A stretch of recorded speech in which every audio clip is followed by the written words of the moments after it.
beginning of my company, so this one is called Modified, pun off of my name, I know, I love it. and thank you. And the it started out because I had like a severe allergy to sunscreen, and I didn't know forever. And I had terrible acne, like cystic acne, for most of my life, like up until I was maybe 22-ish. And the only reason that it got better was because I went to a esthetician in Florida. Her name was Destiny, and I went to Destiny and I told her everything that was happening. And she was like, "You're probably allergic to sunscreen." And I stopped using it then. And then I looked up the allergy because I'm like, how can one be allergic to sunscreen? And that's all dermatologists have been telling me my whole life is make sure you put sunscreen on every single day. So the chemicals in it, apparently I'm allergic to. So then it got me more interested in all of the chemicals that are in the cosmetic industry and makeup industry and skincare industry.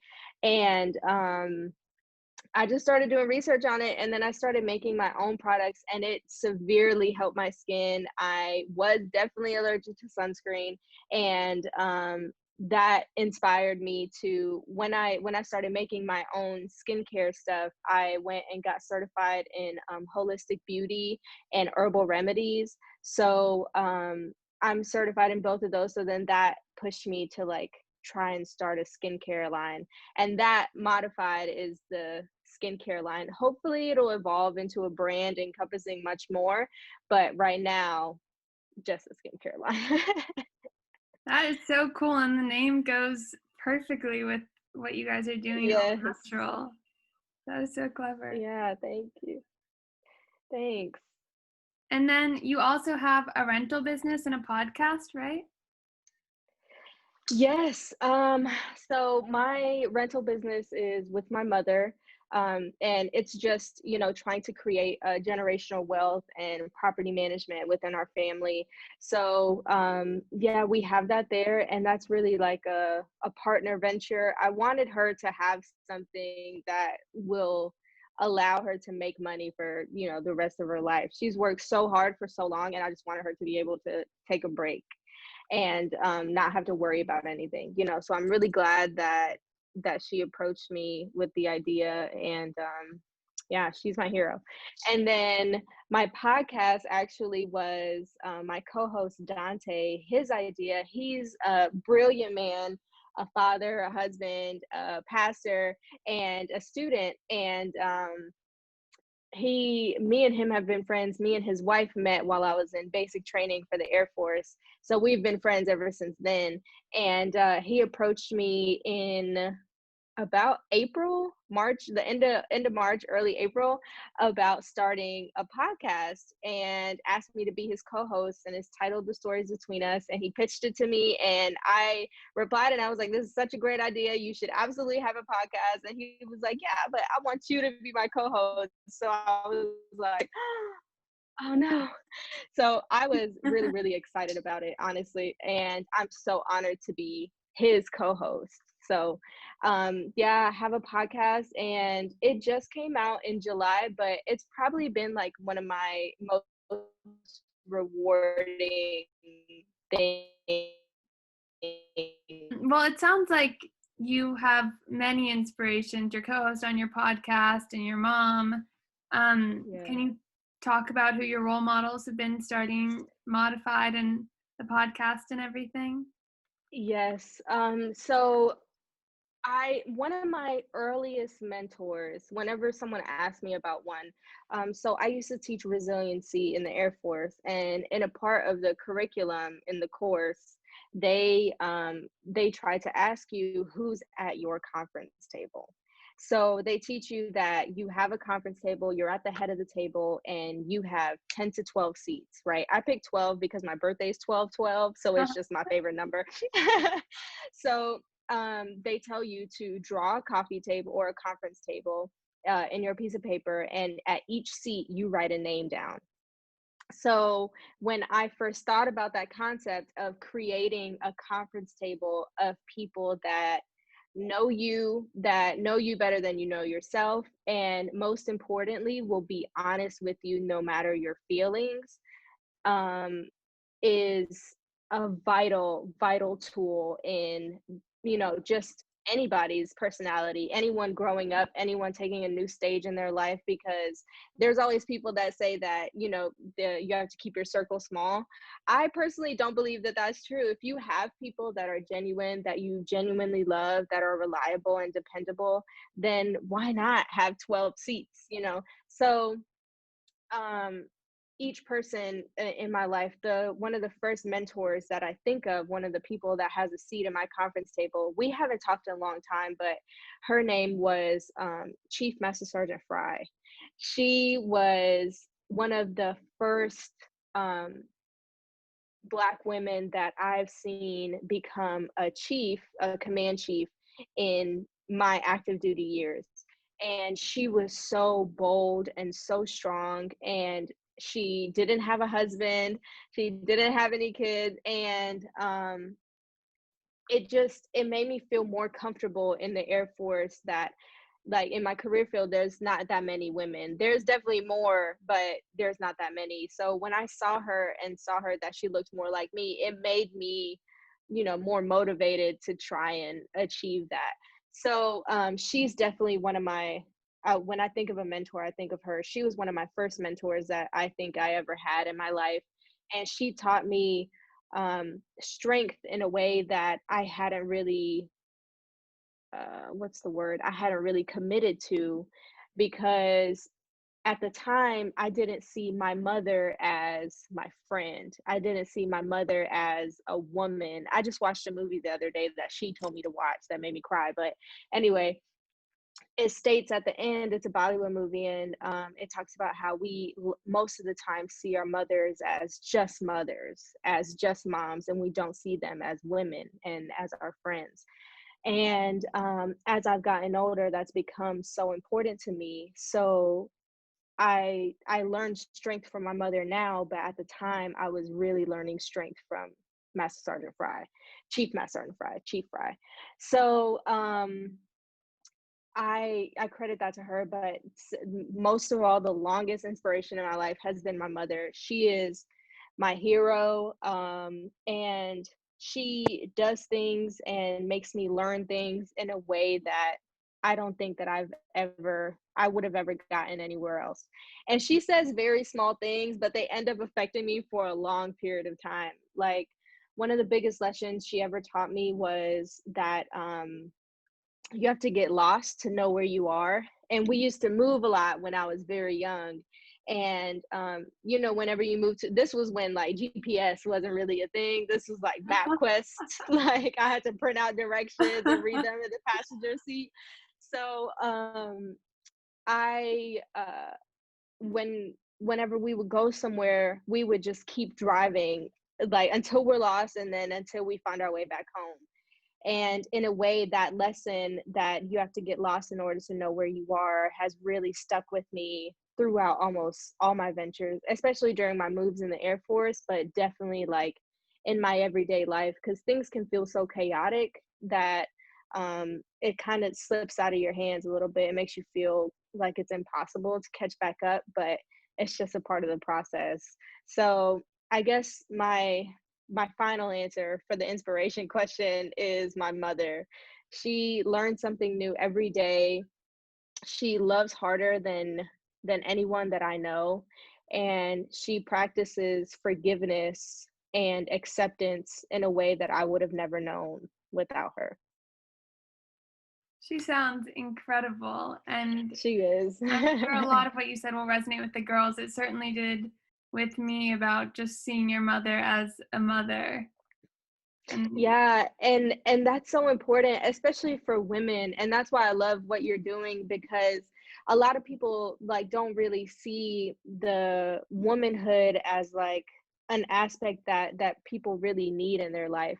But as a woman, you're going to go through so many things emotionally and personally, that in your professional life and as you're trying to become an entrepreneur, or whoever you want to be in your own right, that you kind of need like that support system around you. And I think not enough people put weight on the strength of sisterhood as they should, because there's always going to be a woman out there that has gone through what you've gone through, that has done what you've done. So to be able to have that in your corner is an uplifting feeling that I can't even describe. I have like four best friends, and I call all of them my sisters, and the unique thing is that I met each one of them at a different transformative stage in my life. So the first one I have, she was there with me through middle school, and we really like watched our personalities grow together. And the second one I met in high school, and then the third one I met in tech school of basic training, and then the fourth one I met in Florida when I was about to get out of um, the Air Force. So each stage of my life has someone that it has a seat at that conference table. And yeah, I've been so blessed to have the tribe of women around me that I do. They inspire me every day. Well, I'm sure you're going to be inspiring many young girls with this interview. And I love that conference table idea. I really want to try it. I hope the other girls will too. Yes, I think it's a great exercise. I redo my conference table all the time. So don't don't feel bad if you have to add and delete. It's okay. Good to know. Yeah. Moving on to the next question. What would you tell a girl who feels like she's too young or too inexperienced to start a company, but she wants to be an entrepreneur, especially considering how young you are when you started your company? Yes. Honestly, my best advice is, I know that everyone else will say go for it, that you're never too young. But I, on the other hand, have, I guess not an argument to that, because I don't feel like you're too young, but I want to place importance on making sure that you're ready, right? I want to place importance on making sure that your necessities, like what you need to do at a young age, what you need to focus on, like your mental health, making sure your school is fine, making sure your future is set, that it's not, I don't want to say interrupted, but a distraction from, really personal development.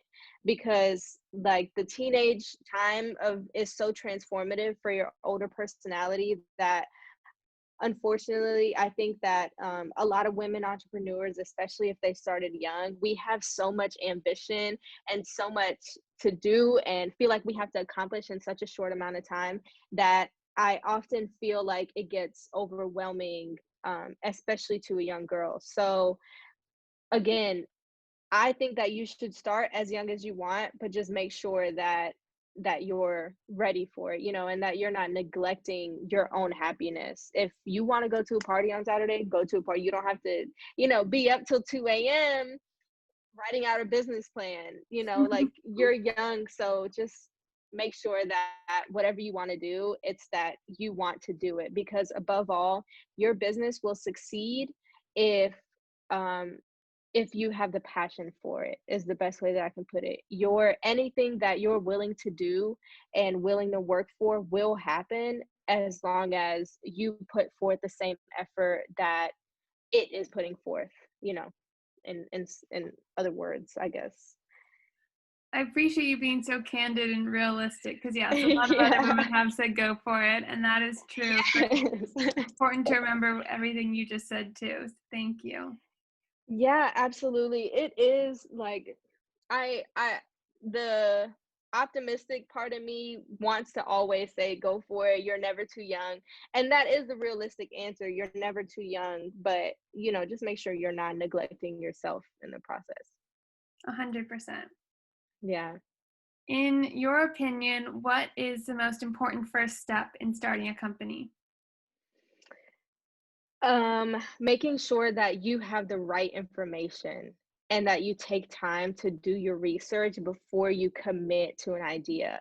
One of my biggest fears in life is failure, and my biggest physical fear is drowning. But yeah, I'm terrified of like So open scary. water and boats. I do not like it. I'm not a fan. So, yeah, so my biggest fear is failure, and I that's me researching before and knowing each question that you have, make sure it has an answer before you fully commit to this idea, because there's no reason to one feel disappointed within yourself, because the realistic portion of entrepreneurship is that you'll have 30 ideas and 28 of them are going to suck, right? That's the realistic portion. So for those 28 ideas that quote unquote suck, as long as you've done your research before and you know that it's a little unrealistic or may not work, or may not get the attention you want, knowing that was either not going to work, or being okay with the decision that you made. That's really what it is. Being okay with the decision that you made to not put forth the effort for those 24, or I'm sorry, 28, that to not be hard on yourself about it, to like not feel disgruntled or discouraged by not having 28 that worked out. So I think that doing your research before and just making sure that you have all the information that you need will really put you in a mindset to, one, start the business if it all checks out, right? Exactly what you need to do, when you need to do it, and you can start planning your goal more realistically with timelines once you've done all that research in the beginning part. So it not only makes your goal more achievable, but it makes it more solid for you to be able to go through it. There's always going to be something that goes wrong, but go through it without having anything that is majorly wrong. So that would probably be my best piece of advice. Just make sure that all the questions that you have answered before you really make a decision. Definitely. And I'm sure that was relatable again for a lot of girls fearing failure. I know that's one of my biggest fears, and drowning in Yes. Yeah. bath. Yeah. Yes. So I'm sure you've learned this with Modified, that there are ups and downs to being an entrepreneur. So what have you found to be the most challenging part and also the most rewarding part of entrepreneurship? Um, the most challenging part is having circumstances that are out of your control. Women that are entrepreneurs, a lot of the time, we have a personality trait that's like perfectionists, and we really know what we want done, how it wants to look, when we want it done. And that's been one of my biggest challenges because I have that personality trait. So I was supposed to launch my skincare line last August, but my trademark had a rebuttal when I first admitted it. And that rebuttal took about 5 to 6 months. And then by the time I got it, 5 to 6 months later in February, it was COVID. So when I tried to move forward with the formulas for my products and really find a skin lab and a skincare factory to produce these, me saying skin factory sounded like it was like a skin suit, skin suit factory, a skincare factory, and finding the right people, because they are all closed. And even now, I found maybe two that I'd really like to move forward with, but their operations are halted until COVID, lets up.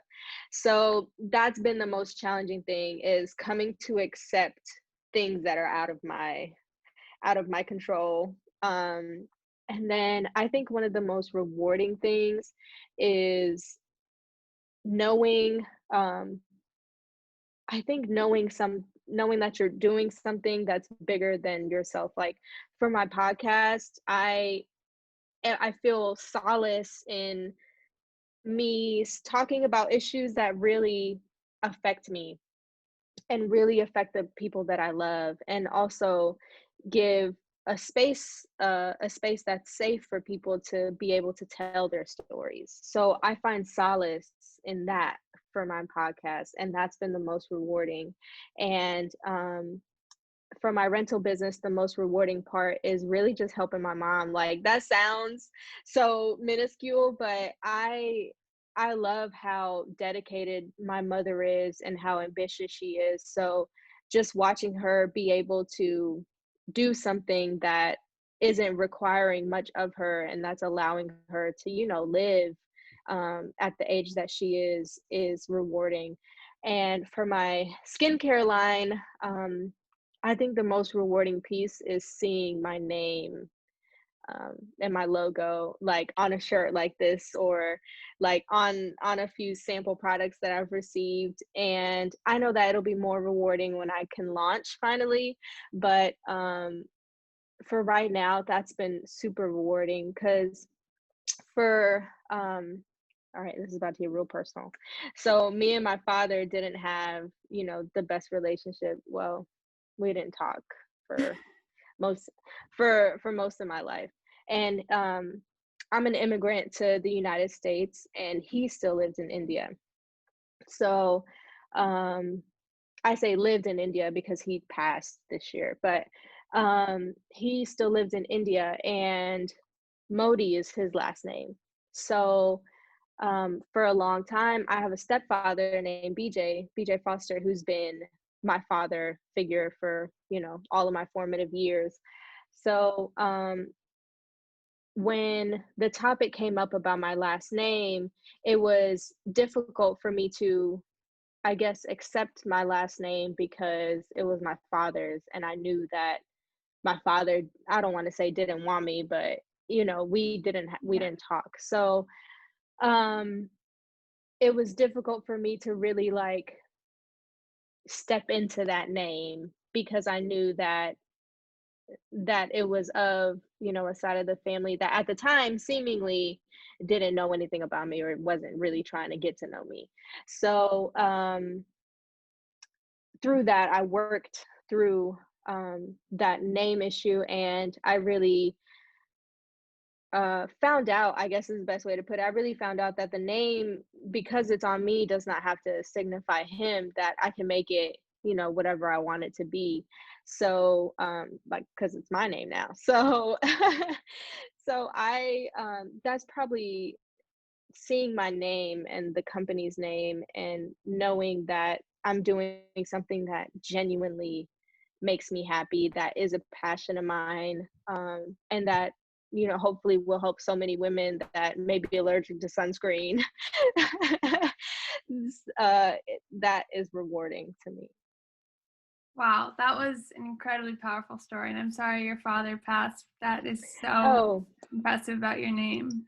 it's okay. Thanks. When you do face tough times, how do you get through them? um, I was an only child, so Me the too. way that I yes, I was an only child, so the way you'll relate to this, the way that I get through things are not is I'm gonna go ahead and tell you is not the healthiest way, especially if you have people in your life that love you and you love them. But for um all of my childhood I was alone, and my mother was working long hours and I had my uncle there, and my uncle was, a father figure of mine as well. But um I any problem I had, I really just kind of solved on my own. And any question that I had, they're gonna hate it if they watch this, but maybe they'll laugh. But they both used to, like, if I had a question, apparently I would ask why too many times. I had too many questions for them. And Google wasn't around. So they were like, just walk to the library.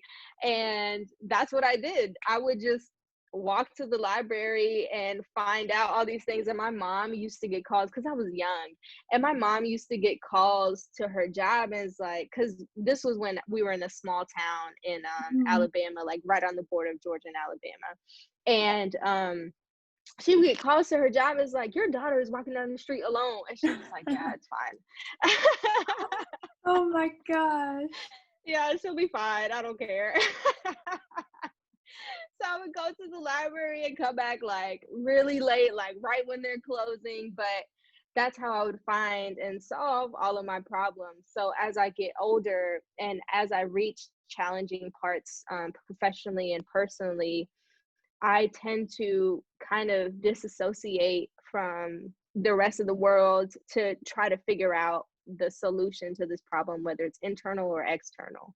But having a healthy conference table full of good relationships and having a good relationship with yourself entails a kind of acceptance that is hard to work through. And acceptance for me, because I have to let people love me the way that they want to love me. And the more that I push them away, the more it makes them feel as if I don't love them. So I've really been trying to work on that. I've really been trying to work on not disassociating. So the answer to your question is that I used to solve it anytime I hit a road bump. I would just detach, try to, only focus on that one problem till I came to a conclusion.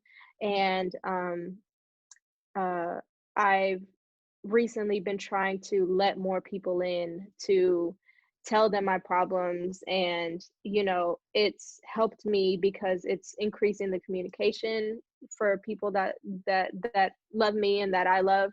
And also increasing my confidence in finishing the task.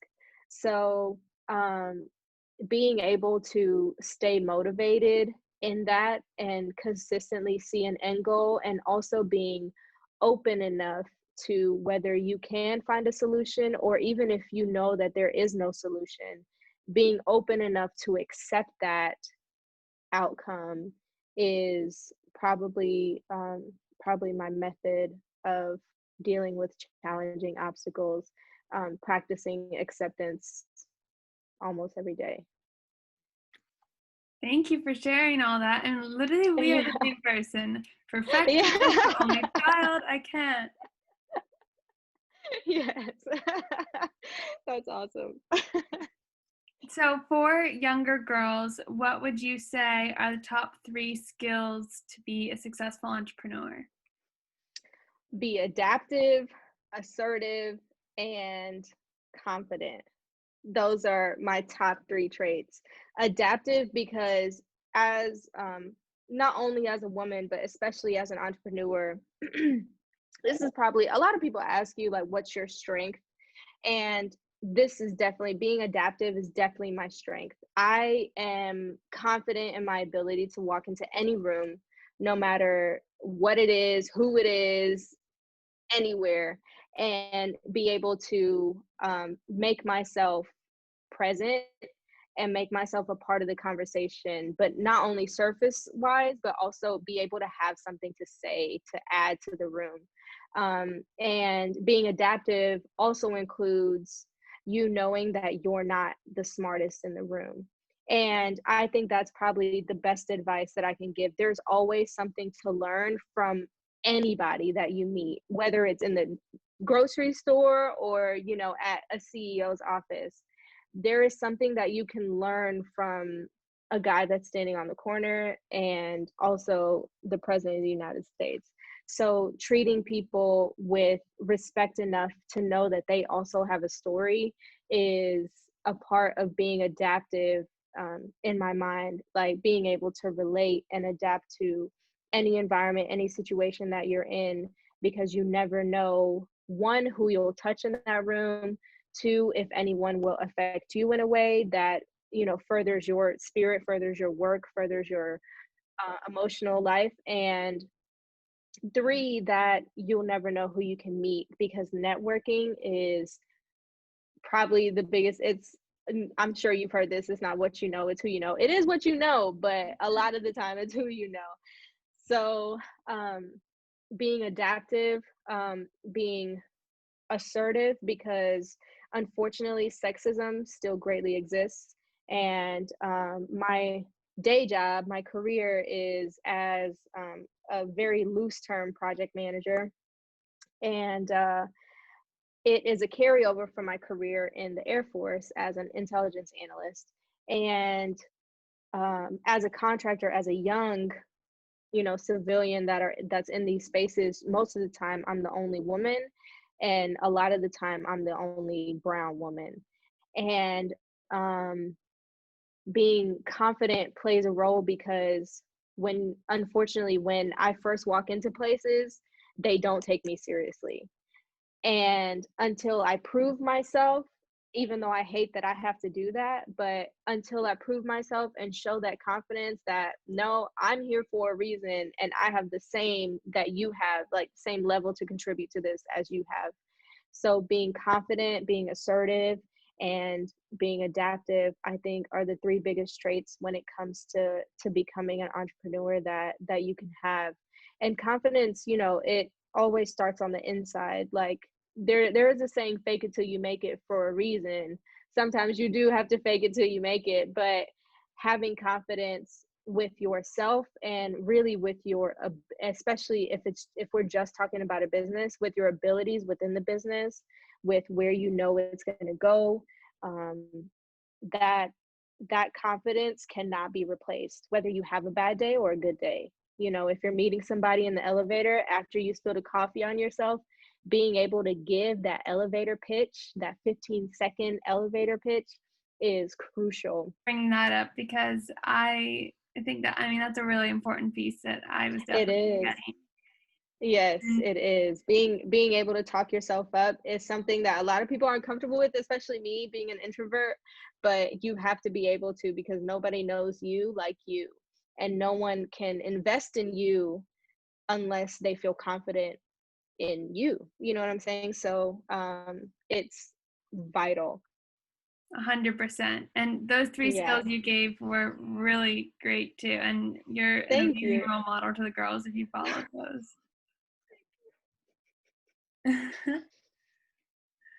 Um, so how do you address the gender gap in the entrepreneurial space and also diversity with modified and just trying to make it as an entrepreneur? Um, Unfortunately, ideologies are never going to change. So people that have the ideology of women being lesser than, um, unfortunately, are wrong, obviously, but I guess my short answer would be acceptance, in a way, because you're never going to. One of my one of my favorite people, Fred Hampton, he was a civil rights activist and a brilliant man. Fred Hampton said that you can kill the revolutionary, but not the revolution. And in the same way, I'd like to think of ideologies that way. You can obviously, get rid of the people who believe in an ideology, but you can never get rid of the ideology itself.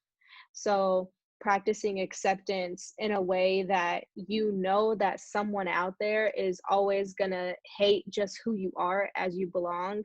I think um I think that practicing, and maybe this is just me because I, meditate a lot, so I try to practice acceptance in a way, but I know it seems kind of a lot to ask for at the time, but try to not get so angry when you come across something like that, because that's exactly what they want.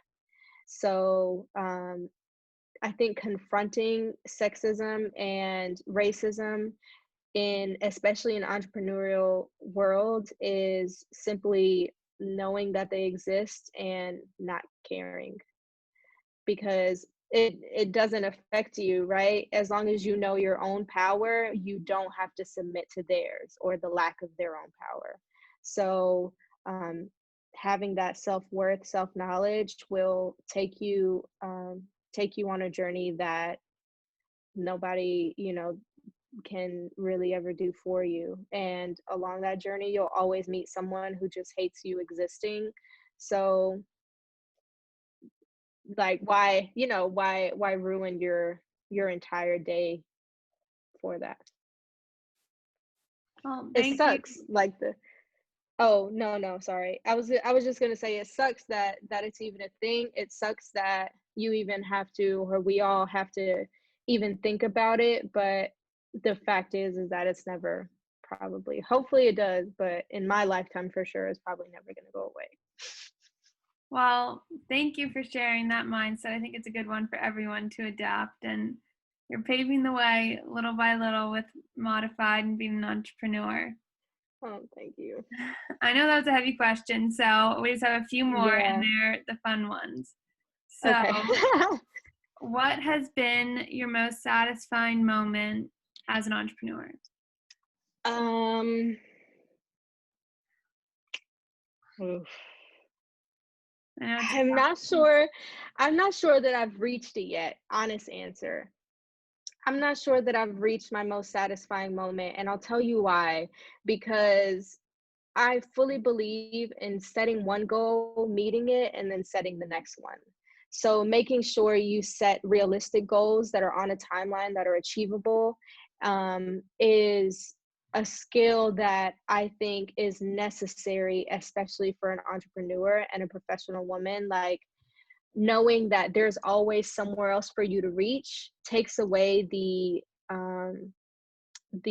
idea of having to reach something and then that's it, that's the end.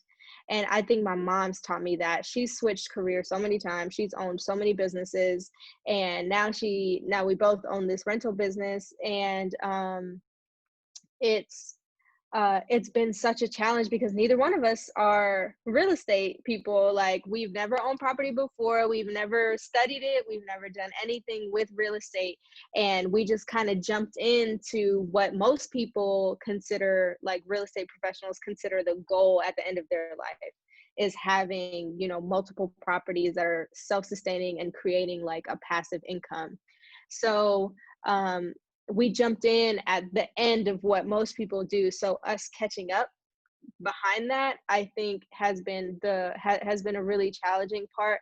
But knowing that knowing that we have something like that is also satisfying. But I really don't believe that I've reached the most satisfying moment of my business, because I'm constantly trying to set the next goal.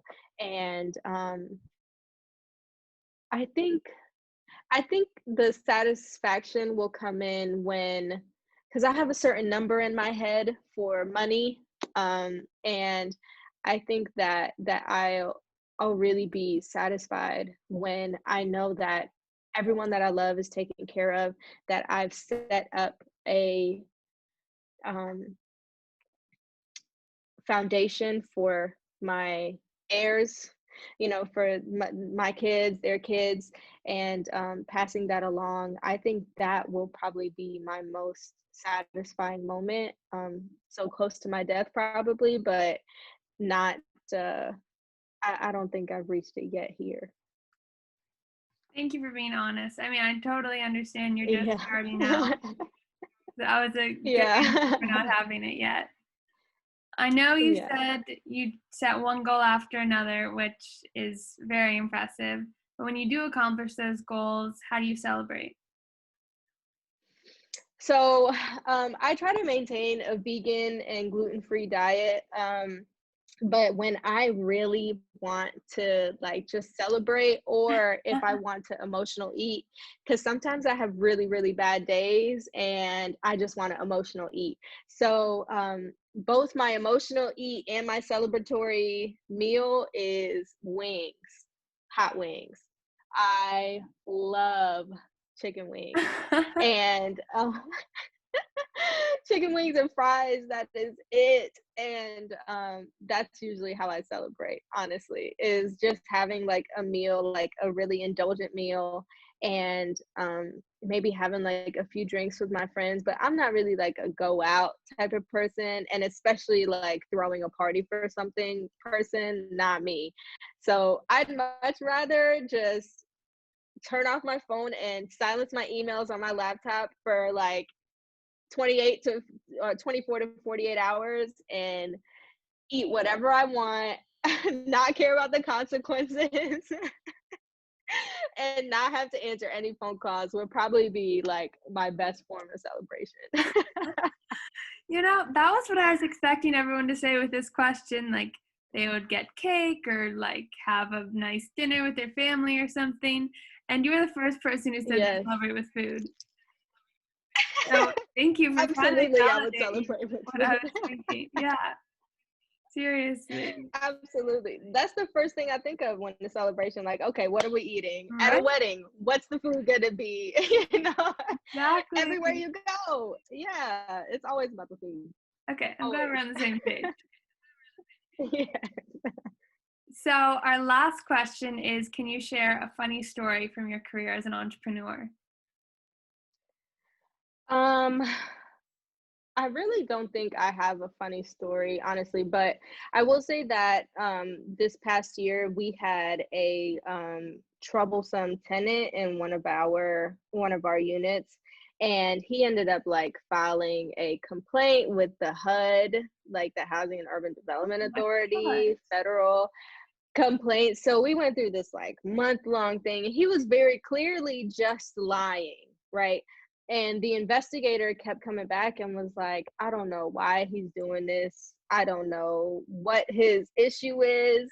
So anyway, we reached like reconciliation in that case, and just I think that whole process was funny to me because one, like, in anything you do, there's always going to be someone that one doesn't like it, like I said, and two tries to take advantage of it. So he happens to be both of those. He doesn't like that we're both women and we're both immigrants. He spread a ton of rumors saying that we're still illegal, that we don't have any education, that all this stuff, right? All these rumors. And even with this complaint, like it was so much of a headache to me and my mother to go through that it's funny now to think about how stressed out we were. But I think that's probably like my funniest story. That, and I almost fell for a scam when my trademark came in. So I guess like when your trademark comes out, it's public information. So I guess there are these group of scammers. So you can have a national trademark, you can have an international trademark. So basically, no one in the world will be able to use your name or logo for what it is that Whoa. whatever category that you're in. But it costs a ton of money. So not there yet. I don't need it yet, but um yeah, so there's this like scammer group that goes around and is like, hey, if you send us this much money, this you'll be registered for an international trademark, right? So I looked at the letter and I was like, and this was before the certificate got to me. So I was like, this is what? No, right? So I just keep looking at it because it's an absurd amount of money that they were asking for. And I got nervous because it said that the date had to be like 14 days after receipt of the, like, whatever date was written on the letter, or else my trademark would be invalid or something like that. I don't know. So I was just like, this is not right. This is an absurd amount of money, and they wouldn't contact me through the mail, right? Like they wouldn't just have me fill out this piece of paper and then send back a check. No way. So, and then I have a lawyer that's listed on my trademark. So I was like, why wouldn't they just go through the lawyer and all this stuff? So, but I almost fell for it. So that was a close funny fable. Oh, yes. Wow. Yeah. Well, thank you so much for sharing all of your advice and hilarious stories.